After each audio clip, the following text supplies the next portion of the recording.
I want a dehydrator so bad. At college, I am suffering without a good blender. We need a sponsor for a dehydrator. Can someone send me a dehydrator?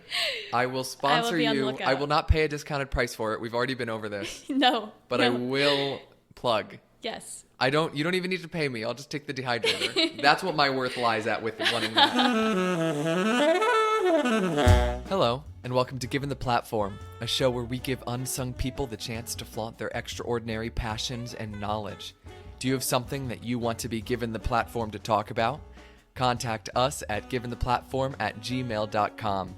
I just wanted to take a moment before we began to thank you all for the wonderful reception that I've had on the trailer I posted last Saturday. I wasn't going to do that originally. I was just going to talk for a minute about what the show was about. I'm glad I went for a more show don't tell approach because I'm very proud of it and it's gotten great reception, so thanks again. Now that we're a new podcast, I think it would be important to talk about where you could find us. Hopefully you found us somewhere if you're listening to this at the moment, but we are available on Apple Podcasts, Spotify, YouTube, Google Podcasts, and Radio Public. We should be coming to Stitcher soon, hopefully, if everything works out right. But at the moment, we are not on there. Also, excuse me if I switch between I and we. This is a one-person project, but I just don't feel comfortable saying I all the time. It just feels a lot more comfortable acting like this is a little bigger than myself, but that's besides the point. I introduce our guest today in the interview, so let me just jump right to it. I hope you enjoy. We're going to be talking a lot about veganism, healthy eating, and what it's like to be an Instagram influencer. Enjoy. This episode we have on Alyssa Burns, who is a colleague, a peer, up-and-coming influencer, and an all-around wellness extraordinaire. Hi, Alyssa. Hi, Harrison.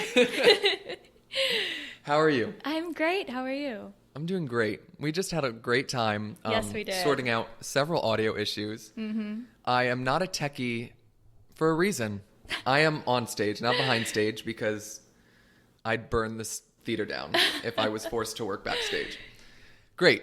So how about you give us a brief description of what you're extremely passionate about? I know we talked about some veganism things, some influencer things.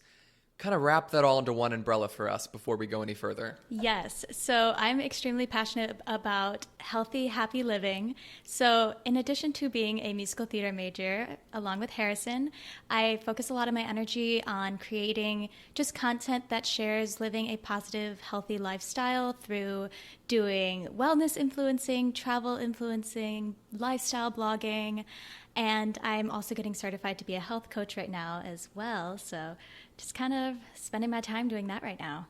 Perfect. I love that. So I just wanted to start with some basic stuff. What is one thing that you wish you had known when you began your career? And for career in our sake, let's say it's your social media influencing journey. I wish I would have known that you don't need to have a huge following to make an impact. Because the more that you just stay true to yourself, your network and your community will naturally grow with the right people meant for you. And you don't need to just worry so much about the number of followers because that'll happen naturally the more you stay true to who you are and what you want to say. Yeah. So how many followers did you have before all of this? Do you know the numbers? I think I was at like 1,100. Okay. Or something like that. So yeah. Okay. That makes sense. Yeah. That's what I'm at right now. And like how much are you friends. at now? Like 2,000? I'm at almost 3,000 now. Yeah, I'm at like 2,850. Wow, shows how much research I did before you came on. So you're at 350, and what does that look like? How do you get those followers? Is it like, do you follow a lot of people that blast your posts, or is it like a follow for follow kind of thing? Yeah, it's more of like I go in and I try to find women or men or anyone who are passionate about the things I'm passionate about, whether it be through hashtags, I just research it, and then I just join networking communities. Like I'm currently doing that Sidewalker group coaching, and I've made like 40 new friends through that alone in the last month. So it's just reaching out to people that seem to be interested and passionate about what you are, and then staying in touch. Yeah, that's so cool to me because every time I post things, I'm friends with, the only people that follow me are friends with me. Right. So when I post things, I'm like, do these people even want to see it? But Right. it's so cool for you to have like 2,000 people that just followed you because they want to see you post things. Yes. And not Yeah. because they know you. And I mean, I'm definitely one of them, even though I do know you. That's okay. So you were talking about you just think you should post no matter what happens. I have a lot of anxiety about stuff like that. So one of the reasons that I was so scared to start this podcast, one of the reasons I'm so scared to like try to become an influencer on social media is because I have such a bad anxiety with people looking at my stuff and being like, why do we care? Why do we want to listen to this? Yeah. Shout out to all those people if you're thinking that as you listen to this now. But it's just putting yourself out on a limb. Yeah. You get so afraid that no one's going to watch or listen to anything you post or anything you come up with creatively. Yeah. And that fear almost keeps you from doing it at all. Exactly. And is it like worse to have never done it or like to not do it at all? Or is it worse to fail? I don't like, where does that come for you? How do you deal with that anxiety? And do you still have that now? I am such a strong advocate. You know a lot about manifestation, law of attraction, and really just like, you know, putting your all into something that you're passionate about. Because if you have that passion, that's literally yourself saying to yourself, this is what I'm meant to do. If you're enthusiastic about something, you are on the right track. And so if any other doubt or fear gets in your head, that is basically your, you know, inner being telling you, you're not supposed to feel that way. You're not meant to be fearful because you're doing what you're meant to be doing. And so for me, it really came to a point where I would visualize and think about, where do I see myself in 5 years from now, in 2 years from now? What do I want to be doing? And I was like, okay, I know what I want to do. Am I doing that right now? Am I doing anything to get me there? And I was like, well, yes, but I can be doing more, but I'm stopping myself because I'm worried about what other people think. And I was like, why am I letting other people have control over my future? And it was kind of like that, like, I'm passionate, I love what I have to say, and the right people will come into my life that will fuel that and will support one another. And the people that don't care, like, bye, with love. But like, you go With do love, your, always. yeah, like, love all the time. You know, I respect you, I forgive you, but I don't need that energy. So I just put my energy towards the people that support me and towards my own passions, and then they naturally seem to perfectly unfold in like a really cool, divine way. Yeah. So one thing that you mentioned, which I think I should throw a piece in, do you remember, I don't even know if you know about this. It's like a minimalism thing. I don't know how into minimalism you are, but this concept that if you want to start something, say, I'm going to do something for 2 years. Yeah. And then, because you think so small term, like I post one podcast episode, no one listens to it. And then I'm like, oh, I'm devastated. If you commit to something for 2 years, even if it's like something that you only want to commit to for 6 months, if you force yourself to do it, no matter what the outcome is, most of the time, I mean, hopefully, cross my fingers, it inevitably gets better. Yes, what you put your energy towards will expand. Yeah. But you still don't feel any anxiety about that stuff. Of course I do a little bit. I It's mean, just like it's human reminding nature, but it's when that happens, I take a breath and I remind myself, I'm like, is this how I really feel, or is this what other people make me feel? And then I remember, people can't make me feel anything. It's all my perception. So then I'm like, okay, Alyssa, does that one person's opinion really matter that much? No. So it's just those reflection moments. So yes, the anxiety does come in sometimes, and the self-doubt, you know, because we're literally kind of trained to be that way, especially in our career as performers. We're very self-critical. And so it's recognizing that's normal and stepping away. So self-critical, also so judgmental. Yes. And it's so, I don't think anyone ever has the intention of judging someone and being malicious. No. But in a program like this, it's just inevitable. Yeah. Like you compare yourself to others and they tell you not to, but it's easier said than done. Yeah. So on that note, would you say you had any failures as an influencer? And then like, what would that be? Yes. So in the beginning, any brand that reached out to me, I was like extremely excited about, and I would pay money on a discount to get products and then post about it for them. Oh, yes. God. Don't do that. If you're into influencing, don't do that. This is your time, your effort, your creativity. You should be getting paid or at least a free product. So in the beginning, I would just take random brands I'd never heard of because I was excited that a brand wanted me to create something for them. And it was just not the move. So I learned very easily that I was investing my money into things I would normally never even buy, just for the potential of getting posted on a brand's site with followers that wouldn't even care about what I had to say. So it was just that initial excitement of wanting to grow, but not doing it the right way, the authentic way. Yeah, you got to know your worth. Yes. You're not worth, you don't get into something to pay for it. Exactly. Yeah. But you live and you learn. Yeah. You live and you learn, exactly. But yeah. hopefully people can heed those warnings at this point. Yes. So speaking of warnings and people who have done things before, what's the biggest advice that you would give to someone who wants to start influencing? And in addition to that, who should start influencing? Like, I'm an actor. Yeah. Should I do it to build a brand? Yeah. Or if I was like a nursing major, should I still do it? Anyone can do it, but it is hard work. It's consistency. It's a job. And people think that you just get free products and you post about it and that's it. No, you have to create a business for yourself. And it is constant training. Like, I'm in group coaching right now for it. It's an investment in your time, in your effort, in your creativity. And it's a lot of business and marketing. So it's not just taking cute pictures of the product. But the main thing that I love about influencing is it's more building a community of people that are passionate about what you are passionate about and being a positive influence by leading through example. So it's being authentically you, knowing that I have something that can be beneficial to somebody else. How can I answer their questions? How can I solve their problems just by living my best, healthy, happy life in my circumstance? And you can do it through whatever. So as an actor, you have experiences that some new actors that are maybe wanting to pursue a career in musical theater might not know, and they see you and they're like, oh, well, you know, Harrison did this and he was able to do it, so his story inspired me. You can be an influencer at any capacity. You don't have to make it a business, but everyone influences somebody. You influenced me with this recipe for cookies, like, and now I want to make them, you know. So everybody influences somebody to a certain capacity, but if you want to make it a full-time thing, it's consistency, it's hard work, and it's knowing that you have to show up for the people that are following you, for yourself, for the businesses, represent yourself and others well. And yeah, even nursing majors, you know, there's those, what's that one guy, the really very attractive nurse. I was literally watching a video from him the other day. Yeah. I forget his name. He's from New Jersey. Yeah. Do you know that? So North he's like Jersey. super attractive. So like good for him. But he uses his platform and his following to share important information. Mm-hmm. So like if you got it, flaunt it, I guess, but in a good way. And yeah, and he was the video was talking about how you juggle being like a more professional career and being an influencer. And does that help? Does that hurt? And it does both, of course. Yeah, of course. But you're a business minor, right?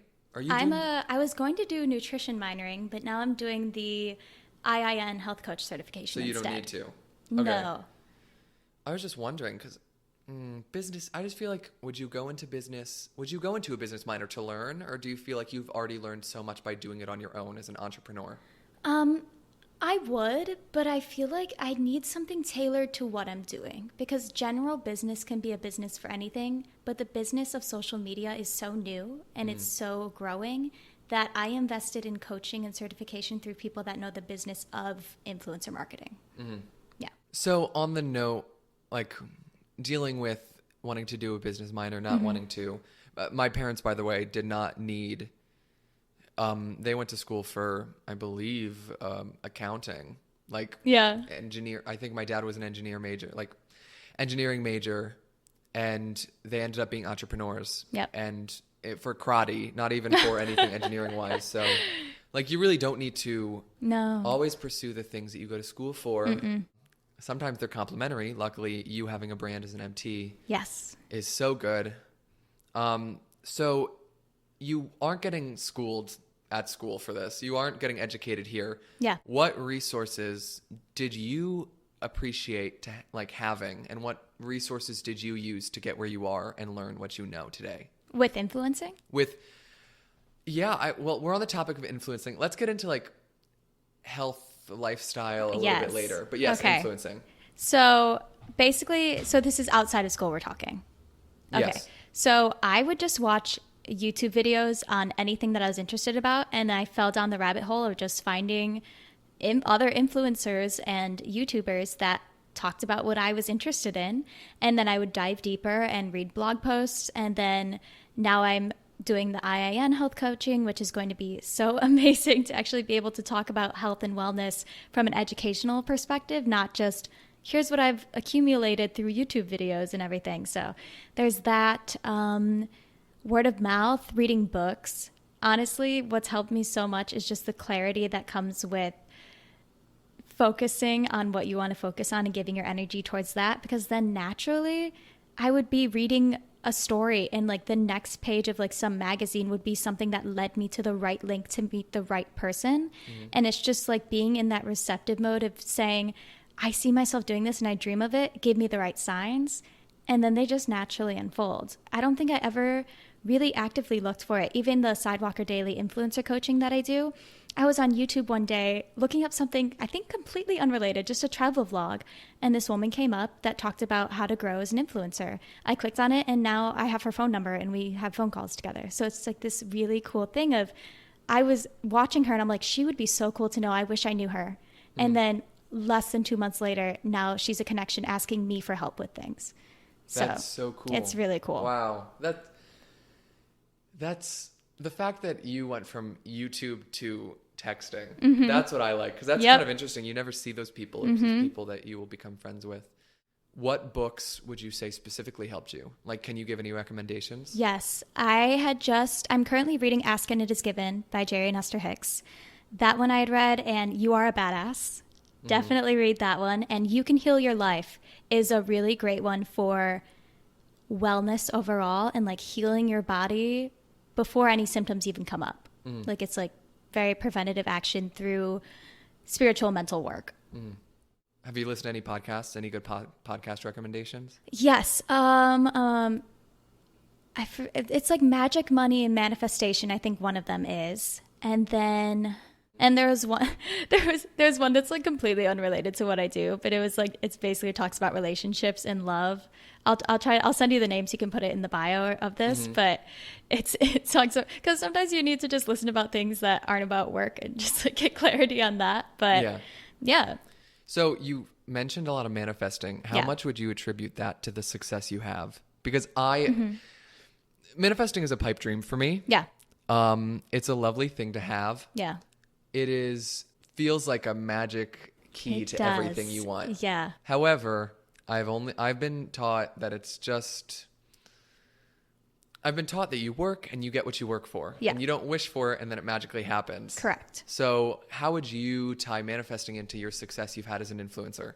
Well, personally, I am very faithful, and so that ties into manifesting for me personally. But manifesting is basically you choose the higher power that you choose. So for me, it's God, but for other people, it might be the universe or whoever you believe in. And it's just trusting that there is so much more that's affecting your life besides your own decisions. So it's just about giving your energy towards wholeheartedly believing that you can be, do, or have anything you truly dream of, because that's what you're meant to do, and coming at it from a place of love and appreciation and gratitude. Because if you're always thinking about what you hate or things that are upsetting you, with what Law of Attraction says, that's what you'll get more of, because that's what's just going to keep flooding your inboxes, your YouTube, your news feed, your Facebook. What you put your attention towards is what comes into your life, because it's what you're focused on. And so with just focusing on being like, this is what I want to do. I want to travel the world. I want to be a positive influence to, millions of people one day. I just put my attention towards being a positive influence to who I can now, with the confidence that it's going to grow, because the work that I'm putting in will lead me there. Mm-hmm. And I always think that it's like, there's no harm in doing manifesting. Like, what do you lose as long as you're not spending every minute of every day? It's literally just believing in yourself and believing that what you dream of is already yours. Mm-hmm. And just getting into a place of being like, this is mine. I'm meant to have this. And how can I get there? By being my best self. Because, you can't manifest negative things. We aren't, that's just not, it's not possible. So when people are like, oh, what if you manifest this and this, like bad things? I'm like, no. Because we are all ultimately, like my monologue for class, like we're all ultimately good. That's who we came here to be. And so when you focus on that, that's what manifests. Yeah. I would say that is to be true for everything in my life, even not having consciously manifested everything in my life. A lot of it's unconscious. And and it gets so hard when you know what you're doing, like when you know it's happening. That's why. It's like the most insane, consistent routine that is the most worth it routine that I've ever had in my life. Because once I started making it a priority to start my day with intentions and end my day with intentions, everything in between goes the way that I hope it will, because I start my day and end my day in the right mindset and the right like alignment, you know? But some people wake up and they're like, I'm just going to see what the day has in store for me, like, and that's going to control my entire life. I'm like, why are you giving your control to everyone else? Like, you got to start your day being like, today is a great day. No matter what happens, I'm going to know that everything's going to be okay.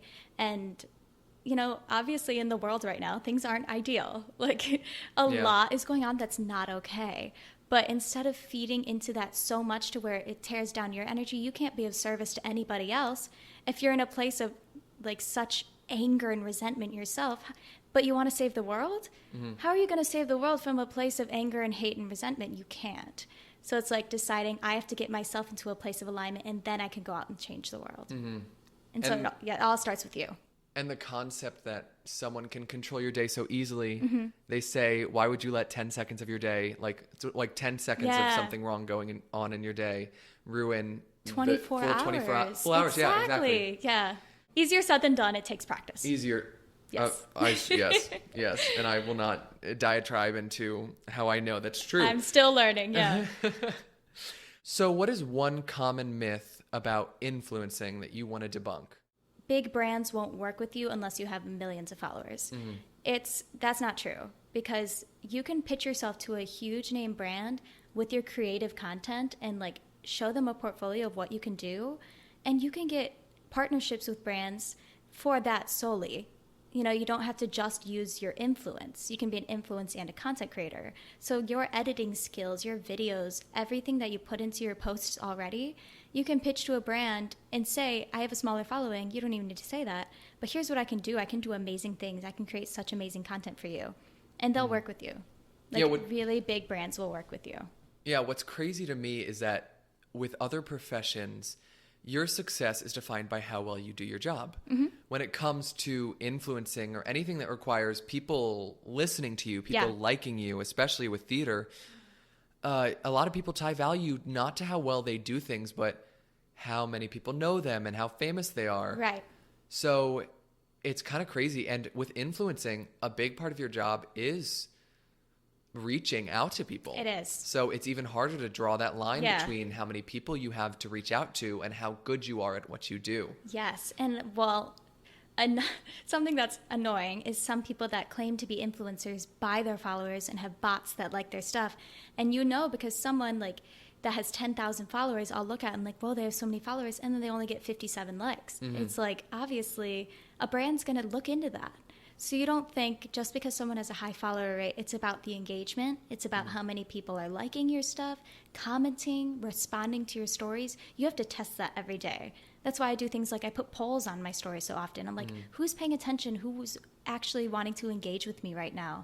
And it's about that. And even if there's this theory that they talk about in Sidewalker, it's theory of 1,000 fans. And it's like, if you have 1,000 people that spend $100 a year on you, that's like $100,000 a year for you that you're making just for that. So it's like if 1,000 people, that's not, in the grand scheme of Instagram, that's not very many people, invest $100 in a whole year, you're making $100,000 in a year. So you started influencing was it freshman year, or were you doing that before? It was the summer after freshman year, so like a year ago. Oh. Yeah. So if you got 2,000 followers in 1 year. Yeah. You're doing great. Why am I even talking about?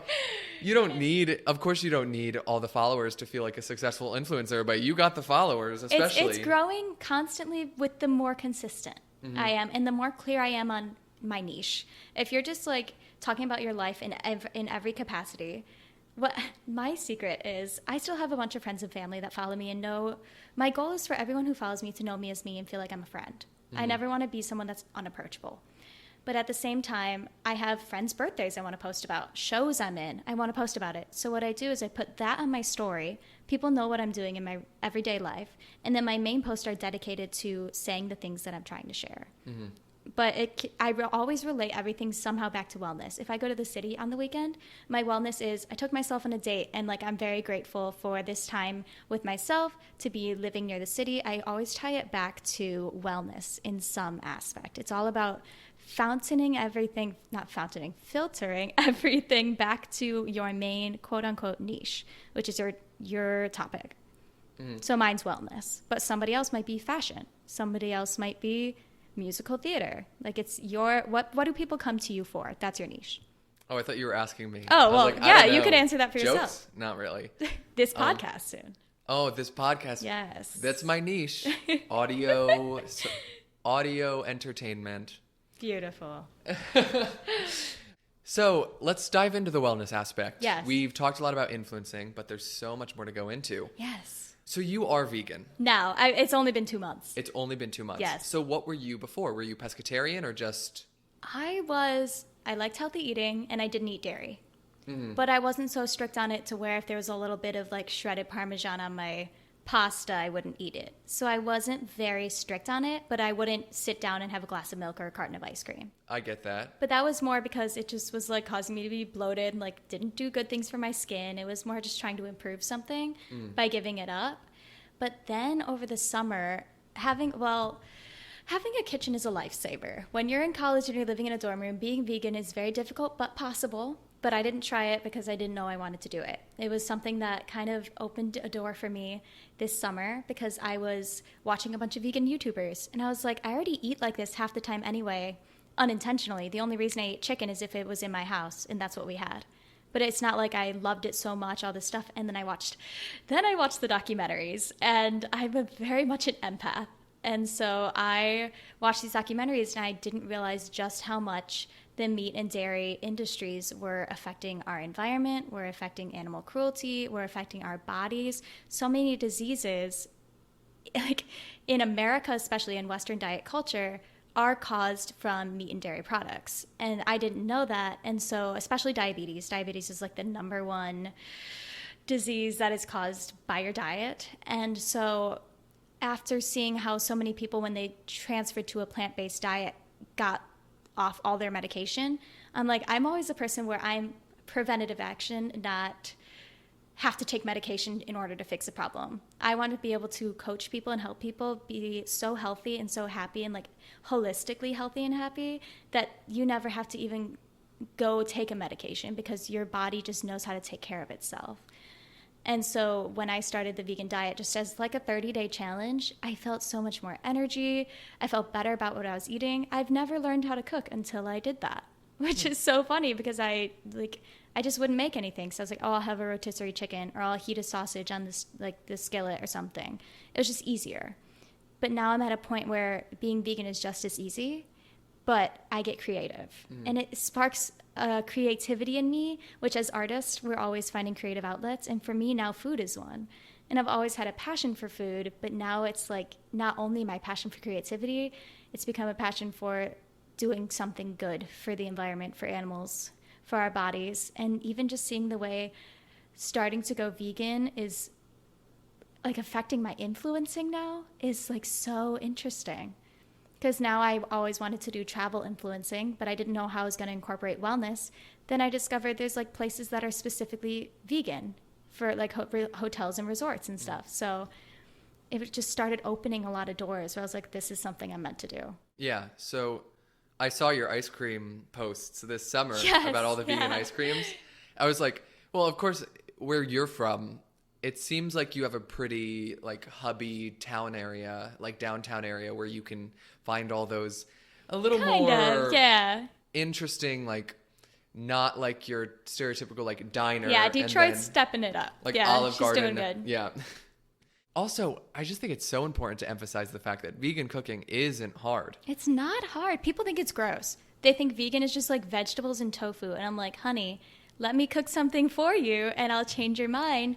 But it's just like realizing that the strongest animals, like gorilla, like, you know, all these strong animals, they all eat plants. Like they don't eat meat. So when people are like, oh, you have to eat meat to be strong, you have to eat meat to be a good athlete, all these myths surrounding veganism, it's like people become stronger when you're fueling your body with things that aren't processed, that aren't, filled with steroids and pesticides and all these things that we aren't meant to be consuming. Mm-hmm. And let me spit some facts out for a second, because Yes. I was reading up on some veganism the other day. So vegans do live longer than people who do not omit meat or dairy products from their diet. Actually, fun fact, pescatarians live the longest out of all of like the diet. Yeah. I don't want to call it a diet because That's just you eat fish too, right? Pescatarian Yeah. is just fish, Yeah. and no like dairy, No chicken, no chicken, nothing else. beef, okay. And it's because you get the fatty acids, Yes. the omegas, Yes. which are very important. They are. And that helps your heart health a lot. So they live longer, but it's not like vegans don't already live longer, Yeah. more healthy lives. So people say things like, you're not going to get enough protein. Like that's one thing I hear. I hate that like more than anything, I think. Because there's so many easy ways to get protein in your diet as a vegan. You just have to like do it. That also implies that people who eat meat and eat the stereotypical diet that we all have today Yes. don't also have deficiencies. Like everyone has deficiencies. Yeah. Where do you want your deficiencies to lie? Right. Vitamin D. A lot of people are deficient in vitamin D no matter what they eat. Right. Vitamin B12. A lot of vegans need to yeah. supplement that. Yes, I do. But a lot of people who aren't vegan also should be supplementing that They if should. they were to Yes, thank you. if they were to get a blood test and look at their levels. It's And only found in things like spinach and like very specific seeds. And I'm like, if you're not vegan, I doubt you're eating that much spinach and seeds unless, you love healthy eating. But yeah, so it's just crazy to see that people will say that, and it is propaganda. I don't blame anyone who says that. Right, because you don't know. It's like ignorance. Everything's an industry nowadays. Yes, And yes. we have been told that you don't get enough protein if you don't eat meat because people want to sell meat. Yes. Just let people draw their own conclusions. Mm-hmm. Now, I don't want to go back too far, but to the cooking, I will say vegan cooking is, one, expensive. Yes, it can I don't be. want to I don't want to deny that. It's hard, it's expensive. I bought a 10-pound pack of chicken, frozen chicken from Yeah. Costco. And it's going to last me a good month, maybe over. Isn't it interesting, like, why? It's because. Right. let's fall back But to it's the like, industry why thing. is chicken so much cheaper when it's literally live animals that have to be killed? Yeah, why like- is that so cheap for people to buy? It's just interesting to me. Mm-hmm. It's not like a good or bad thing. It's just like, why is a thing of sweet potatoes or whatever more expensive than 2 pounds of chicken? Mm-hmm. Like you'd think. But it's because of the care that goes into growing good produce. There's cheaper ways to eat vegan, but that's the more raw vegan diets. And what makes veganism more expensive is the alternatives, which I'm a fan of. But it's the goal is to only eat like 20% processed and 80%, beans, vegetables, fruits, grains, all the things that build basic meals that come right from the earth itself. And that's important to say, the alternative part, because people think that especially raw veganism is just like eating grass. But it's when you come to like I liked to make a lot of raw vegan food over the summer. I had a dehydrator especially. at home. It was great. Cool. I want a dehydrator so bad. At college, I am suffering without a good blender. We need a sponsor for a dehydrator. Can someone send me a dehydrator? I will sponsor be on the you. lookout. I will not pay a discounted price for it. We've already been over this. No. But no. I will plug. Yes. You don't even need to pay me. I'll just take the dehydrator. That's what my worth lies at with wanting that. But a blender and a dehydrator. I got a tiny little hand blender. It does nothing. No, you need a blender. So it's like when you come into making these like raw vegan pies that require cashew crust, and you end up spending. Right. That's where it gets pricey. You spend a week's worth of like a paycheck on raw cashews. On a vegan cheesecake. On raw cashews for a vegan cheesecake that you taste, and you're like, oh, I forgot this was vegan, so I can't expect it to taste like an actual cheesecake. Right. So thank do you, Mother, understand that. Yeah. for letting me use your wallet to buy raw cashews. Shout out to our parents. Shout out. Get walnuts. That's my suggestion. If you got to So go good. for a raw nut, you got to go with the walnuts. They're the cheapest. Yeah. So it's time consuming and it's expensive. That's what I Yes. find. It is not that much harder to do. I can cook mushrooms for an hour and they will not change texture. Right. I cook a chicken 1 minute over and it tastes like a rock. It feels like a rock. Yeah. It is insane to me. And then like, I just have so many things to say about veganism. I want to go vegan. We'll do another episode solely on veganism. God, yeah, we do. I have to cut down. I might have to cut this down. Yeah, I figured. But like, just talk to me. Whatever you want to talk about. It's like, I was just expecting like, how do I pull this podcast as long as possible? Yes. And now I'm like, oh my God, how do I cut it? When you're talking to me, it's us together. We're so passionate about what we talk about. This is the crux of it. So yes. Influencing was great. I loved hearing about it. I would love to be an influencer. I got to get over my anxieties. Yes. This is the crux of what yes. this podcast should be. Very excited about. I want to go vegan. Okay. Once I get through that 10-pound pack of chicken. Yes. Let's Don't do waste vegan. your money. Yeah. And maybe some money rolls in. That would help a lot. Yes. It's just crazy to me that people have these preconceived notions about veganism has a persona now. You think of vegans and you think of hipsters. It's like stressful. It's not masculine to be vegan. Right. And how odd is it? It's its own stereotype now. How odd is it that a diet has all these stereotypes about it? Yeah. And it makes you think. And I saw this great documentary on sugar, and it's so good. I gotta find it, and I'll put that whatever. Put it in the description. If this has a description. And it was all about the sugar industry. Like, they take fat out of things, and they say it's fat free, but then they add 10 pounds of sugar into it, and that's worse. Yeah. And I stopped eating sugar.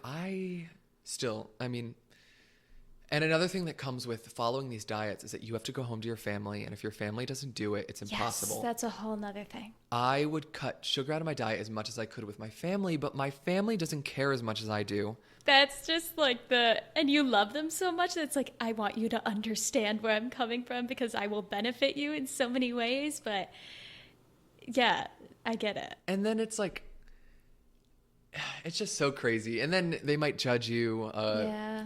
But you cut out sugar, and I don't think I have no self-control. Let's just say. Okay. If there's something in a kitchen and I want to eat it, I will either eat it yes. or I will think about it for hours on end. I don't blame you. What's great about having a kitchen and going shopping for yourself is that I have enough self-control to not buy things at the store. And then it's not in your house to tempt you. Then it's not in your house. Exactly.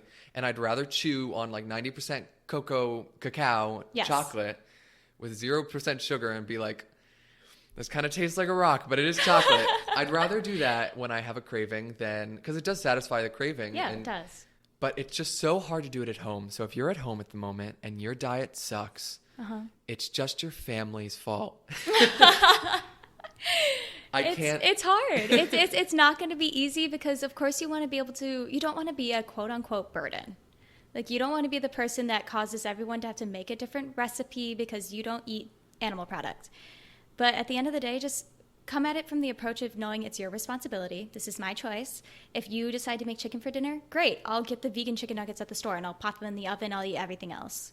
Mm-hmm. Like, it's just going into it with the mentality that you may have to make some adjustments, but that's the nature of it. Mm-hmm. Going out to eat is something I literally wrote a whole blog post, not to plug myself, but I have a whole blog post on eating out as a vegan because it's difficult when you go to a restaurant that's like barbecue shack and it's like, what am I supposed to eat but like the lettuce that they put on your burger? So it's like tips to get around those hurdles when you first go vegan, because it is like you look at the menu and when a restaurant's not very vegan friendly, you probably have to order the side of potatoes and ask them to not be cooked in butter. Like there's things like that. But what gives me hope is so many restaurants now realize veganism is on the rise and will not stop because people are realizing how beneficial it is. And so what I've noticed is you can literally just ask. Sometimes if a restaurant doesn't have an option on the menu, they will literally ask the chef to make something that's vegan. It's just getting over the fear of being annoying. Like straight up, like because you don't want to be the annoying friend at the table that has to be like, do you have anything that's vegan? But sometimes you just gotta find a way to ask that doesn't seem like you're constantly nitpicking everything that somebody's asking you to eat, if that makes any sense. So do you think you'll ever go back to eating meat, or do you think veganism is forever? I've wondered about that. But honestly, it's made me feel so good and I know the benefits now. But it's also hard because I think so far ahead sometimes. I need to slow down. But when I have kids, I'm like, am I going to raise them as vegan because I don't eat vegan? Because I know the benefit, like, or not the benefits, but the things that can happen if you have too much dairy or meat in your diet. But also, they're their own person. It comes to a point where how do you want to raise them? And then if they decide to not be vegan, that's them. That's their decision. So it really is this is what makes me happy right now. Will it change? I don't really think so, just because I love it. But if you try something and it's making you really upset and you don't feel better or you hate it, then make a change.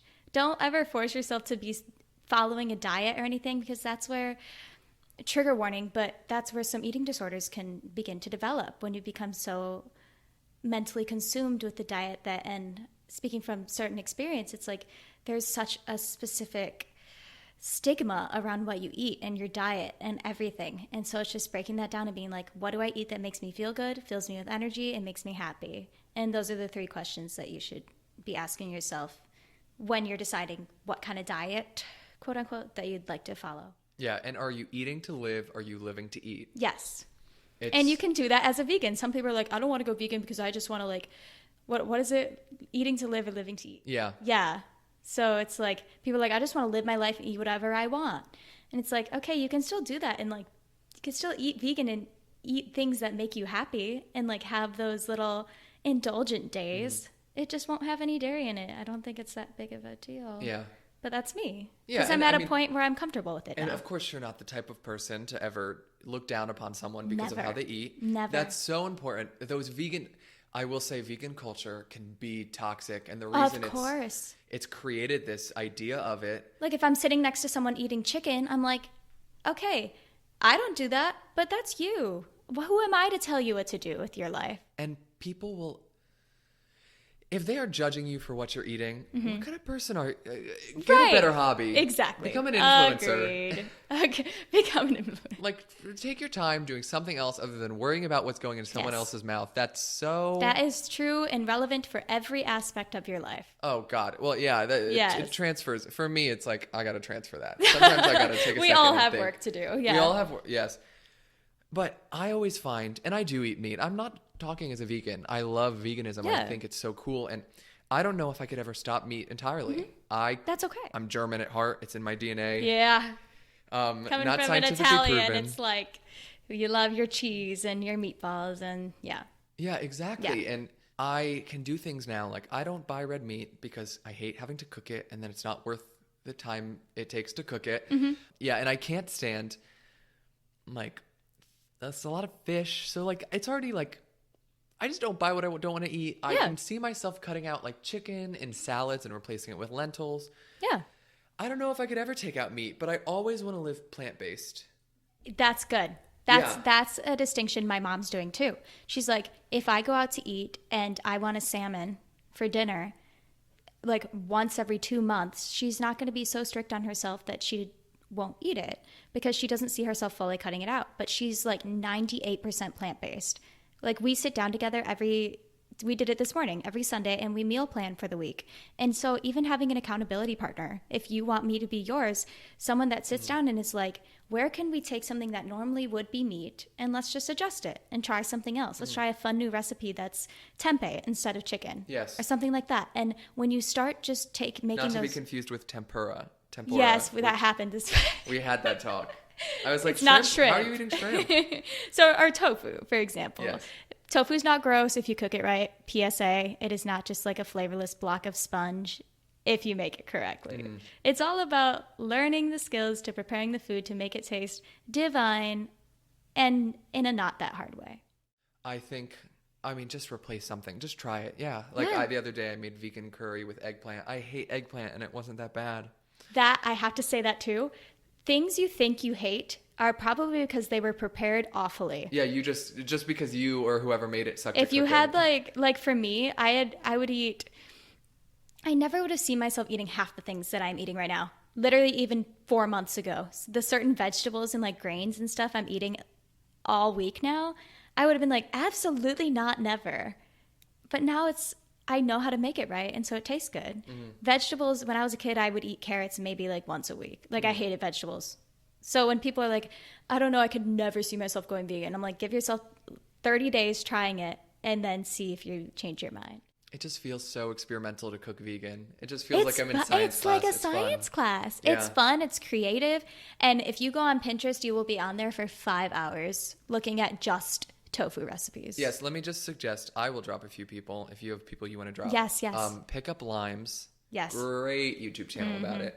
And she's also one of those great people that are very like, try to eat less processed. And that's what's important. It's all about less process. Yes. Like you don't need to cut out sugar entirely. You don't need to do this. Yeah. Just don't let the industry get to you. And what they try to make cheap and available quickly and for less. It's called fast food for a reason. Yeah, exactly. Like don't fall into that. No. Pick Up Limes. Raw vegan, not gross. She has not heard posted in forever. I definitely sent you Oh, that. yes. Not gross, right? Yes. Yes. Raw vegan, not gross. She has a book. That's where I got all my dessert recipes from when I cooked raw over the summer. It is, again, it's a little pricey, but she is just a wonderful person. Good energy. Good vibes all around. I wish she was still an influencer, honestly, but she's living her life and she has a child now, so congrats to her. Congratulations. If she hears this. We'll send it to her DM. In case, Hi. yeah. Maybe I'll get her phone number. Hasn't been. See, yeah, it's 2 happened months. before. Give it a couple months. Do you have anyone that you want to drop real quick? Yes. Sorry, I just took the biggest swallow of water. Healthy, crazy, cool. His name is Miles. He's just guy. It's a guy. You don't see a He's lot of an that. athlete too, and he eats. If he were to hear this one day, I absolutely adore him. He's British, which makes it even better. We love him. He will eat the biggest bowls of food, like over 3,000 something calories a day, and he is like shredded, but he's not bulky. He's like a nice, lean, toned guy, athlete. So it's literally when people are like, you barely eat on a vegan diet, he will prove you wrong for that. Like you can eat sustainable food and you will be satiated and, satisfied. Also, bodybuilders can be vegan. Watch Game Changers on Netflix, Game Changers documentary. Most amazing, strong. This one guy set the world record for how much he can lift and walk with. I don't know what it's called, but he set the world record and he's vegan. So watch that if you're an athlete and you're convinced that plant-based is not going to fuel your exercise. That is false. But also this new girl, she's Australian. I just love all these people from all over the world. Her name's Amanda Ducks, Ducks. And she just makes the most beautiful food and her accent's so calming. And she has like what I eat in a day that she posts like 3 times a week. It's really great. So I love her and Sweet Potato Soul. If you have not seen her yet, name. she got health coaching the place I'm getting it through. So it's like kind of cool. But she is just amazing. She's a mom. She has a vegan baby. And she just is I just want to be her best friend. Like these are people that you can sit and watch them for hours. I speak from experience. I just have them playing all the time. If I'm blogging, if I'm doing whatever. And I'm so inspired by the recipes they create. I give them a lot of credit for choosing to go vegan. Yeah. So if you are not completely entertained out, like if you don't completely have entertainment overload from listening to this hour-long podcast, go look them up right now. Yes. Oh my God. But do pace yourself. I will diatribe and say it's so easy nowadays to totally look at so much on YouTube and online that it all loses meaning, and you can be getting the most important information of your life and you just are numb to it because you've been watching YouTube all day because there's nothing else to do. And we're lucky to be on campus. We're lucky to have things to do. Very. But that's not the case for everyone. So I want to say, like, this is my last big topic. Okay. So we've talked about wellness. We've talked about all that. With that comes body positivity. Yes. Body positivity to me is very important. Yes. No one ever likes their body. That's a catch-all. But like, I find it rare to find someone who doesn't have a problem with their body. Yep. There are people who have said to me, I am so fat, and you could see their six-pack. And it's just, and then you're like, well, what? And then you compare. Yep. Then you're like, geez, Spiral. like, what am I to you then? Like, right. But and there's, of course, the same way that live to eat to live. Yes. It's like kind of transfers to your body. Like, Yeah. do you live to have a great body, or do you live to have a healthy, well-fed, well-nourished body? Right. Like, what do you care about, the aesthetics or the function? Yes. Because a lot of the times aesthetic comes at the expense of function. Oh, definitely. It can be very toxic. Yeah. Yeah. And I think that mainstream social media has began to accept this, but mostly by women. I find that the body positivity community in general is women dominated. It is, but I feel like it should be more both because I obviously as a woman don't know what it's like for a man when it goes through body positivity, but I'm sure you deal with things too. I think the pressure is less on men. Yeah. But the pressure is not gone. Right. And you often find these men who don't care and genuinely don't care. That's less common in women. Yeah. But there are men who do care, and they might not express it because they're not told to, and it's not like a thing for men to have body problems. But of course, I can't imagine someone not, even if they pretend like they're totally fine with their body, I can't imagine they don't have some qualm of some sort. Mm-hmm. And even though social media has become more inclusionary, you're obviously still going to get these extremes arguing at you from both sides of the spectrum, both the extreme body positivity community to a questionable point, and the anti-extreme of body positivity where you can't be any more than a stick. I think that social media has taught us, has untrained us to keep in touch with ourselves. Mm-hmm. And instead we keep in touch with other people. Yeah.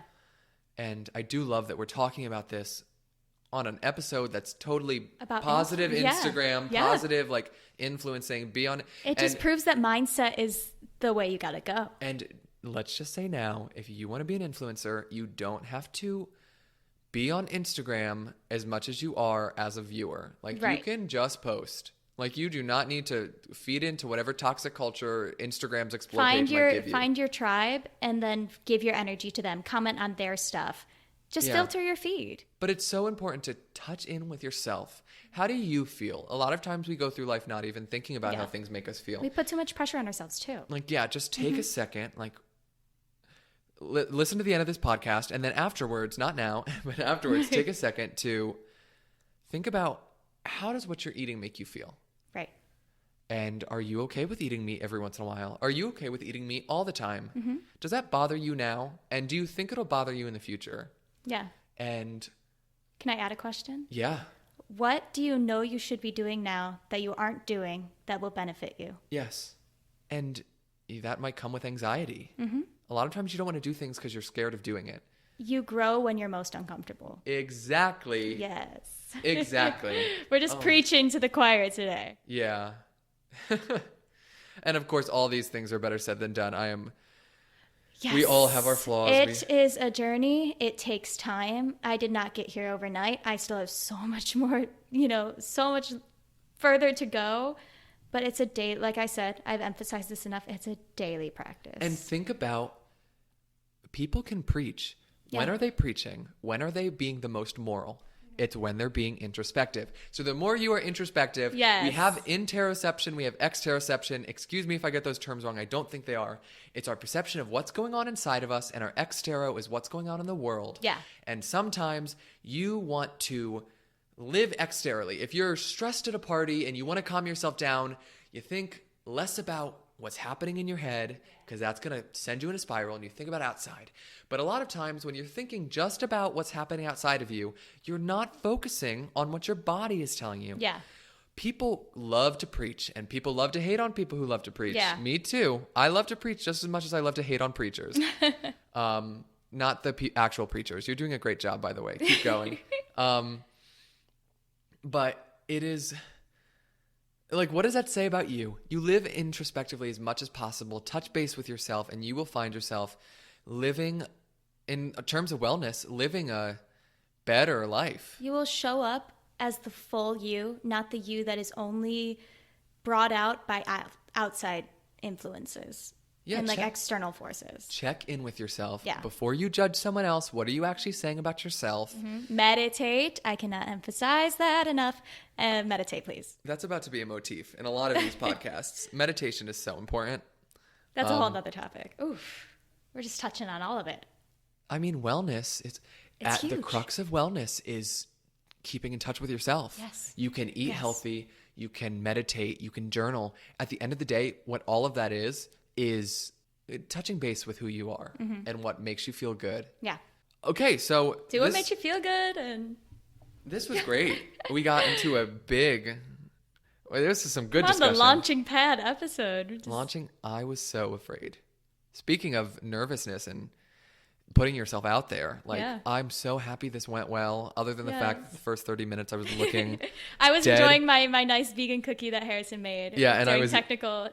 We were working out technical difficulties. Let's hope that none of them transferred into this recording. Yeah. I think it looked good. I was looking a lot at the sound. Put the good energy in there. So let's end off on just like a few wrap-up questions. So I want to ask you this. Okay.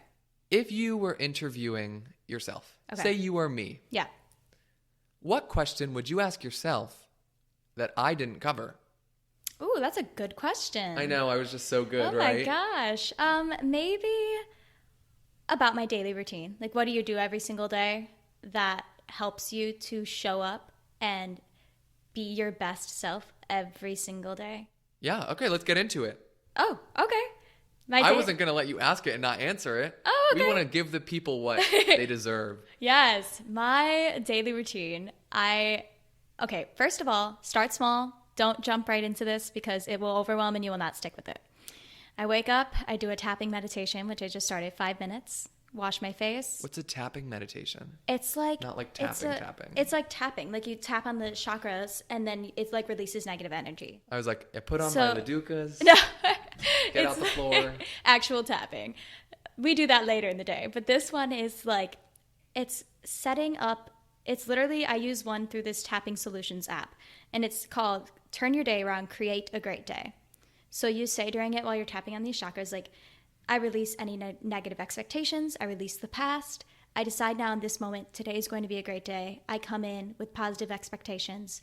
This is what I want to feel today. Let's go do it. I do that. I get up, wash my face, and just enjoy the process. I never like to rush. For me, rushing is just anxiety. Like, I'm like, I just want to be able to take my time. So I wake up a little bit earlier. I make it a priority. What time? Depends. I try to get up by like 7:15, 7:30. Okay, that's good. It's not that bad. Yeah, I'm that's not a not 5 bad. a.m. girl. I could never. Over quarantine, I was a 10 a.m. girl. So it adjusts. And Well, I was 2 p.m. Yeah, I was a 2 exactly. p.m. boy, so... Don't be too hard on yourself if you want to sleep in. Let yourself sleep in. Listen to your body. But then after I wash up, I do affirmations. Mm-hmm. Affirmations have changed my life because you reprogram your subconscious to believe the things that you already know within you are true. I am healthy. I am confident. I am happy. I am successful. All of these things. I have like a 3-page list. It's very, very long. Start with 5. Say them every morning. What do you want to be? Say, I am that. Put the energy there right away, first thing in the morning. Look at yourself in the mirror when you say them. Say it to yourself. Then 10 minutes of stretching, yoga, whatever I want. Then I meditate for only like 5 minutes, just clear my head. I don't do a guided one, just listen to the air conditioner and breathe. Clear your mind. And then I will set my intentions. I say I will let go of 1, 2, 3, or however many things I want to let go of. I will focus on this, this, and this today. And then at the end of the day, I leave space for I am grateful for. And that goes into my nighttime routine. I do prayers personally, just in my head as I'm washing up, just like saying kind of like affirmations in my head, but also for me, it's more of a prayer. Yeah, And so for you, it's religious, right? It's more, I wouldn't say religious, it's faithful. So yeah, that's a whole other thing. Those are very different, but it's like, yeah, it's a faithful thing in like my personal relationship with God. So that's just like me, like having my little chat, and then I gratitude journal. What happened today, or just in my life that I'm grateful for. And then I look at my vision board on Pinterest, look at all the things that make me excited and enthusiastic about the next day. And I say affirmations like, my dreams are coming true in perfect timing. And then throughout the night, you don't have to do this. I love this because sleeping, I'm very like hypersensitive with sound sometimes. Like I like to know what's going on.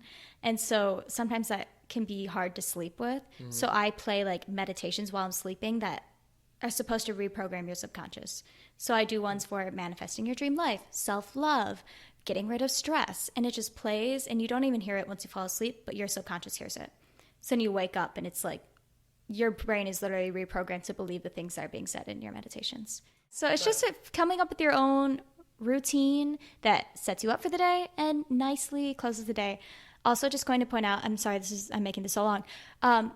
Everything that you absorb during the day affects you. So if you're reading things that upset you, don't. If you're watching, especially nowadays, protect yourself. Don't feel like you need to know everything.